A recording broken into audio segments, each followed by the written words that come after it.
In the headlines, organized Labour Congress solidarity protest over prolonged ASU strike begins. Jubilations as 3 abducted train passengers regain freedom, remaining victims' families take protest to ministry. Shop owners in Abuja count losses as FCTA demolishes illegal structures at Jabi Park. And on the foreign scene, Northern Ireland peacemaker David Trimble dies at 77. Hello and welcome to Trust News Update. I'm Dashan Hussaina Usman.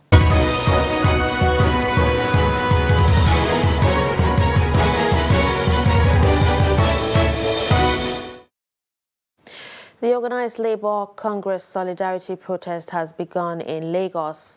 Members of various unions under the NLC have converged on Ikeja axis under the bridge, where the protest is gradually building up, and members will all march to the State House Alausa.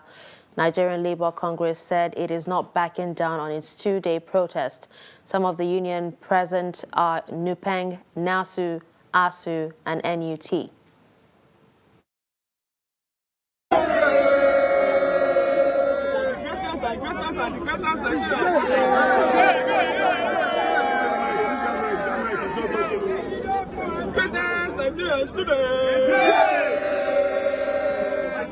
Articulate Nigerian students. Dynamic Nigerian students. Hello. Today is an historical occasion. Today is an historical occasion. Yes. We are here all making history. We are in the process of reclaiming our country that has become subjected to the unfortunate dictates of ruthless, colorless, viewless, insensitive, and barbaric oppressive exploitative leaders.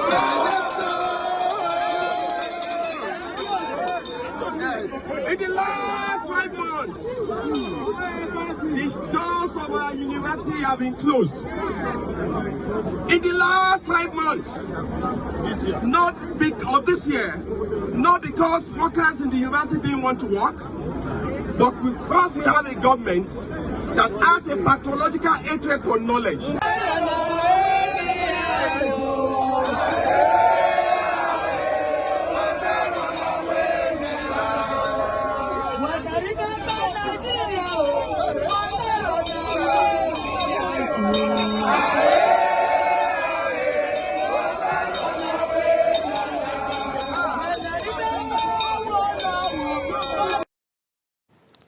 Leaders of the Fulani community in Edo State have reacted to an alleged onslaught on Fulani settlements in parts of the state following a recent marching order from the government to security agencies to rid the state of criminal elements, particularly the killer herdsmen in the forests.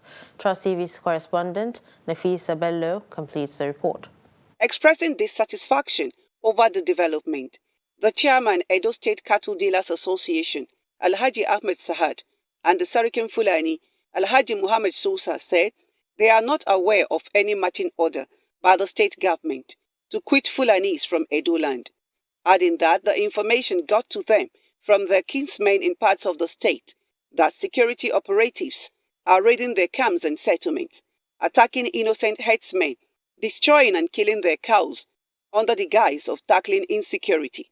Sarikin Fulani further stated that they are law-abiding citizens who have lived in the state for over 50 years.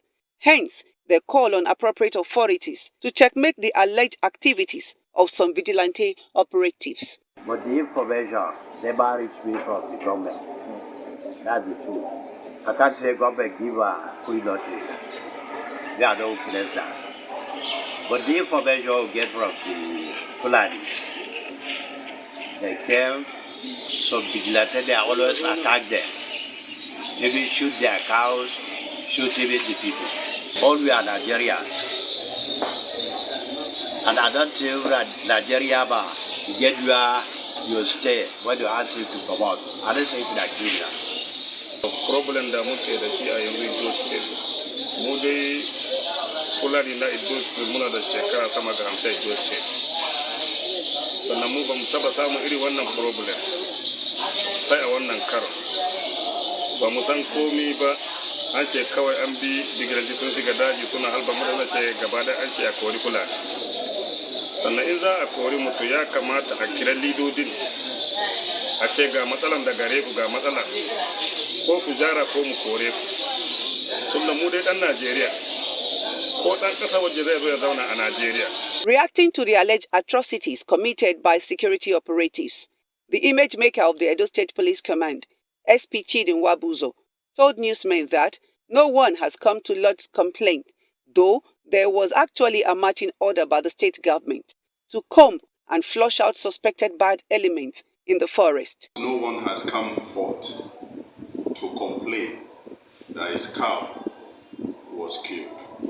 I only know of the marching order following a security meeting with the police and other heads of security services with the then acting governor of the state, telling the security operatives to go into the forest and ensure that all manner of criminal elements are weeded out of the forest. Recall that residents of some communities in Edo State have over time raised alarm over security challenges, which has led to their inability to have access to their farmlands, as their major occupation is farming. Nafisa Bello, Trust TV News, Benin. About 36 residents in Millennium City, Chukun local government area of Kaduna State, have been kidnapped. According to eyewitness report, the incident happened Monday evening where the terrorists moved from house to house unabated. It was reported that the alleged kidnappers later abducted some residents. There is no official comment from security authorities at the time of this report. However, Daily Trust correspondent reports that police were at the scene to assess the situation. It could be recalled about a month ago, 7 residents of the same community were kidnapped, including a man, his wife, and their 2 housemates. Indication has emerged that Kogi State has lost 2 of its illustrious gallant citizens in the Nigerian army during a recent alleged terrorist attack on men of Presidential Brigade of Guards troops at the Federal Capital Territory, Abuja. The late officer's Lieutenant Ibrahim Suleiman, who is said to be a son of Colonel Suleiman Amodu Babanawa, retired, was from Olamaboro local government area, and Captain Samuel Atta from Ibaji local government area of Niger State. It was reported that personnel from the Brigade of Guards were ambushed on Friday, 22nd July, along Buari-Kobwa Road, where the 2 officers were fatally injured but later died in the hospital on Sunday. It was said that the troops were on routine patrol when they came under attack in the Federal Capital Territory. At least 9 persons have been killed in a bomb explosion in a government girls' secondary school, Bama local government area of Borno State, at about 12 midnight of this morning. Report indicates the people killed were metal scavengers who accidentally picked an IED planted by the terrorists in the area.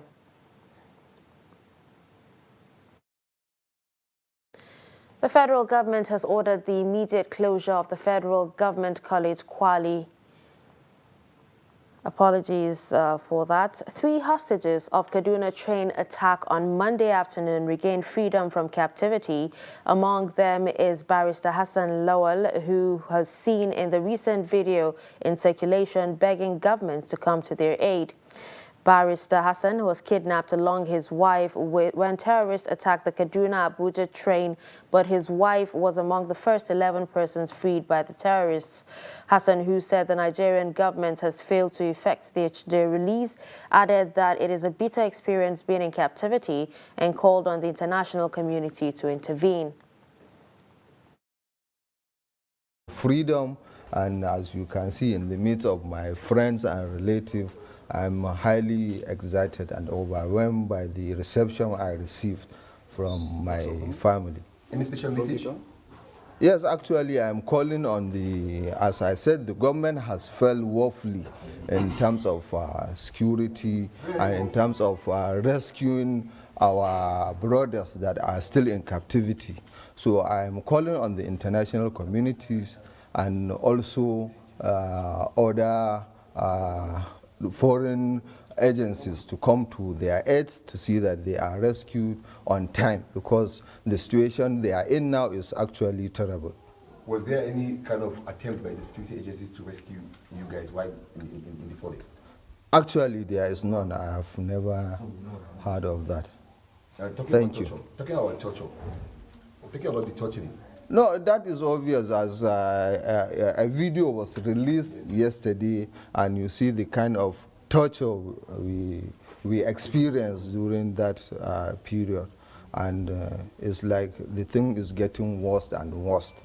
So therefore, the international community needs to come in and see how they can rescue those in captivity. And those in captivity, including small children, on their age, they are there really suffering for over 4 months, sleeping on bare floor, in spite of the harsh weather, harsh condition we are in. Families of the Abuja-Kaduna train attack are calling on the government to negotiate with the terrorists keeping their relatives in captivity. They made the call during a protest on Monday at the entrance of the Federal Ministry of Transportation in Abuja. The renewed agitation of the families followed a video clip released by the terrorists brutalizing their families. Nana Mohammed was there and now reports.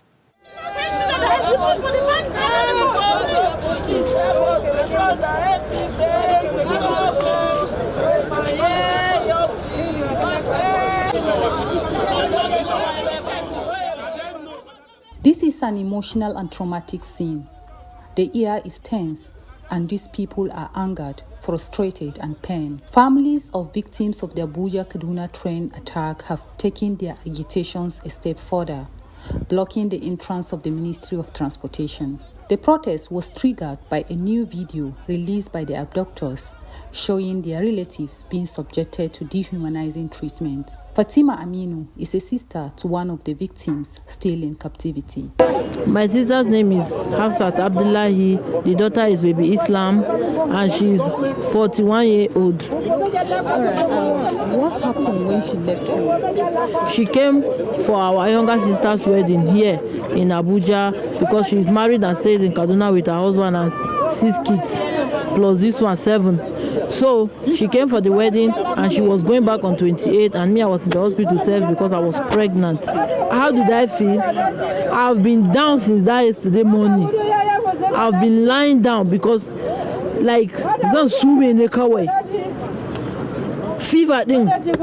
After hours of waiting outside, the Minister for Transportation, Maazu Sambo, addressed the family members. This Monday would have been the first time that I was going to be receiving briefings about activities of the ministry and its agencies. Before I resumed, I had spoken to the permanent secretary to try and get in touch with the victims, with the families of the victims of the unfortunate train incident. The intention was, my first port of call will be to hold a dialogue with you guys. My own, without receiving any briefing from anybody, without studying the report, without knowing even what government has done so far. I think it will be very, very wrong of me to tell you, give me so time frame. But some of the families were reluctant to agree with the minister, as according to them, time is of the essence, and their loved ones still in captive and being treated like animals have no time. The victims were kidnapped on March 28, 2022, after an attack on the Kaduna-Abuja-bound train. In his words, I am satisfied with those promises, but I am not satisfied with the time frame, because he said he is committed to doing something to release our loved ones. But the only thing I'm not happy about is giving us the time in which our loved ones should be released. We've been patient enough. So far, about 21 of the victims were released after 4 months, and 40 of them, including children, are still fighting for their freedom, just as their families are desperate and relentless to rescue their freedom. Ghana, help us, please. Please. Ghana, please. Nan Muhammad, Trust TV News, Abuja. Nigeria's electoral umpire, the Independent National Electoral Commission, reaffirmed that the continuous voter registration exercise will be suspended on Sunday, 31st July 2022. To this end, the Commission is calling on eligible Nigerians who are yet to participate to seize the 1 week opportunity ahead of the closure and get registered. The report. The continuous voters registration exercise, which started over a year ago, had witnessed a 1 month further extension from the initial deadline. To encourage Nigerians to participate in the exercise, INEC, with support from the European Union in collaboration with Yaga Africa, held concerts in Lagos and Abuja, where thousands more got registered. With preparations in top gear for the 2023 general elections, INEC says the CVR exercise has to give way, but added that collection of the PVCs will continue while newly registered cards will be ready for collection by October 2022. All the CVR activities except the collection of already printed PVCs will be suspended on Sunday, 31st of July 2022. Meanwhile, the Honorable Chairman, Professor Mahmoud Yakubu, has already approved not only that extension of time, but also increased the closing hours to 5 p.m. daily to attend to registrants.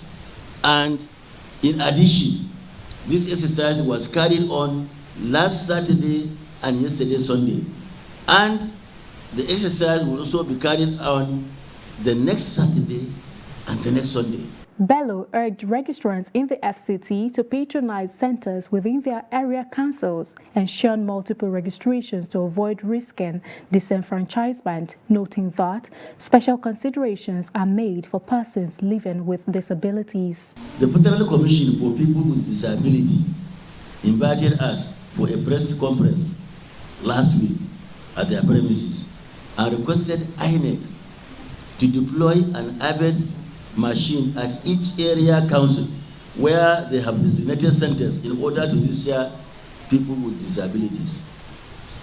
Our national chairman, being very passionate in inclusivity, we have already obliged, and the program all over the MCT began this Monday morning, and all the urban machines have been deployed in all the centers to capture people with disabilities. He further stated that reports of challenges of network interruption, slow and faulty machines, among others, experienced during the course of the CVR exercise and conduct of some governorship elections in parts of the country are being addressed by the Commission to ensure a credible outing at the 2023 polls. Aisha Salihu, Trust TV News, Abuja. You're watching Trust News Update. Coming up after the break. Despite subsidy, farmers lament on price of fertilizer. Do stay with us. To every politician, as the campaigns gain momentum and passions begin to rise, remember, the errors of your opponents do not make you a success. Do not run down your opponent and inflame passions to violence between and among your supporters. What counts is what you plan to do for the electorate and how you intend to relieve the sufferings and bring succor. Nigeria is in dire need of patriotic leaders at all levels. Leaders who will make national development their priority. Concentrate on telling the electorate what you intend to do when you get into office. Focus on making your vision clear to the electorate. Don't engage in verbal abuses, fake news or speeches. Keep dealing with issues that will bring progress. You win the hearts and minds of the people by being above board, by being civil, patriotic and showing empathy. Let's join hands to make the 2023 elections peaceful. A message from the National Orientation Agency.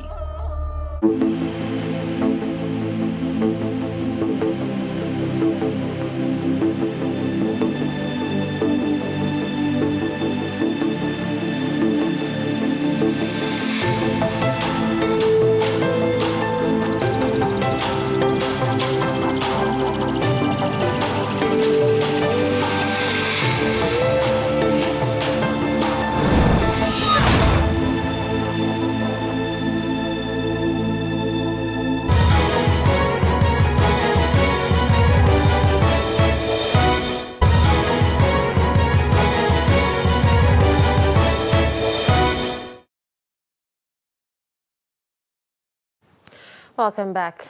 If you're just joining us, this is a Trust News Update. Let's take a recap of our top stories. Organized Labour Congress solidarity protest over a prolonged ASU strike begins. We also told you that jubilations as 3 abducted train passengers regain freedom. Remaining victims' families take protest to ministry. Moving on, shop owners in Abuja are counting their losses as the Federal Capital Territory Administration bulldozers pulled down illegal structures housing their shops at Jabi Motor Park.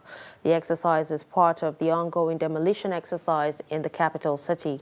The report. It is indeed a Black Monday for shop owners who come for normal business only to see bulldozers pulling down their shops. On Thursday, they came and started scattering everywhere. On Saturday, they came for marking final demolition. So we wake up this morning, coming to shop, we saw this. We just come here this morning, just come and start the demolition. Even the people they give us the land, they never give them anything. They just come here and say they will give them some things. They never give them things. So they just demolish this. While it is a sad day for shop owners, metal scrap scavengers are more than happy to collect the leftovers. This man says he gets his lunch ticket from the debris. This is aluminium. It is used to fabricate pot, kettle, and many things. Senior Special Assistant to the FCT Minister on Monitoring, Inspection and Enforcement, Ikaru Atta, says the exercise will continue. The other ones there will be removed tomorrow. The ones that will be removed tomorrow. The main cardinal place we have to go now for theatre of operation is Kuje Area Council. The entire Kuje Road corridor will be cleared. After we have cleared the whole Kuje Road corridor, we will be clearing the railway corridor. We'll build houses on. We'll clear those ones. Then we'll go back to Papin. Every area. Some traders struggle to retrieve some valuables, though many others are not so lucky. About 10-story buildings are down beyond recognition.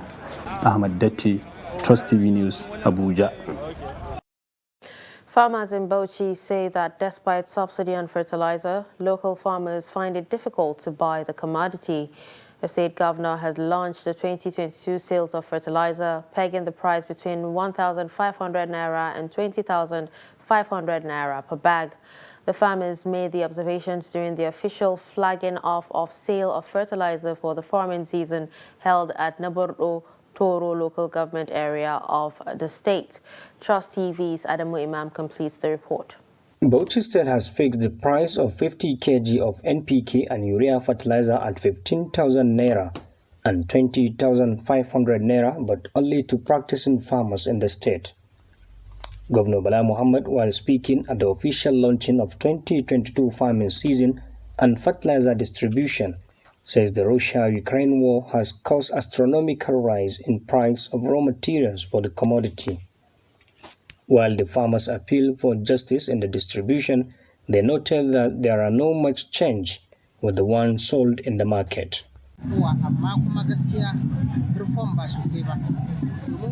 Honestly, the price is not encouraging. Why? Because the Bauchi NPK fertilizer we usually buy at the cost of 15,000 naira, while urea 21,000 naira. But what we saw here, the difference is just 500 naira only. I'm contemplating. Before we expected that the government price will make us proud, but it is surprising. I'm still in doubt whether to buy or not.